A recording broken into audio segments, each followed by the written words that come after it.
അതെന്താ പ്രതിഭട്ടാ? ആ അത് ഞാൻ പറഞ്ഞുതരാം. എന്നാ അത് പിടിച്ച എന്നിട്ടെന്താ? പൊളിക്കേ, ഞാൻ പറഞ്ഞുതരാം. തേങ്ങ വിളിക്കാനോ? സങ്കടപ്പെട്ടിട്ട് കരഞ്ഞിട്ട് സ്നേഹം ഇല്ലാത്തവന്നൊക്കെ പറഞ്ഞ് കുറ്റപ്പെടുത്തി അതല്ല കണ്ണുറ്റിട്ടാലും വരുതിയിലാക്കി നോക്കും. വിട്ടുകൊടുക്കരുത്. വിട്ടുകൊടുക്കൂല പ്രതിഭട്ടാ, വിട്ടുകൊടുക്കൂല. കല്യാണം കഴിഞ്ഞാല് ഒരു 2-3 മാസം ഭാര്യമാര് നമ്മളെ കൈപ്പിടിയിൽ നിർത്താൻ നോക്കും. ഒതുങ്ങരുത്. ഒതുങ്ങൂല പ്രതിഭട്ടാ, ഒതുങ്ങൂല.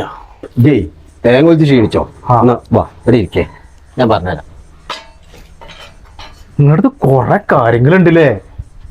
എന്ത് വേണമെന്ന് പറഞ്ഞാലും അപ്പൊ തന്നെ മേടിച്ചു കൊടുക്കരുത്. ഡ്രസ്സാണെങ്കിലും എന്താണെങ്കിലും കുറച്ച് ദിവസം കഴിഞ്ഞിട്ട് കൊടുക്കാൻ പാടുള്ളൂ. പെട്ടെന്ന് കൊടുക്കരുത് കേട്ടോ. കൊടുക്കൂല പ്രതിഭട്ടാ, ഒരു കാരണവശാലും ഞാൻ മേടിച്ചു കൊടുക്കൂല. പിന്നെ പ്രധാനപ്പെട്ട ഒരു കാര്യം,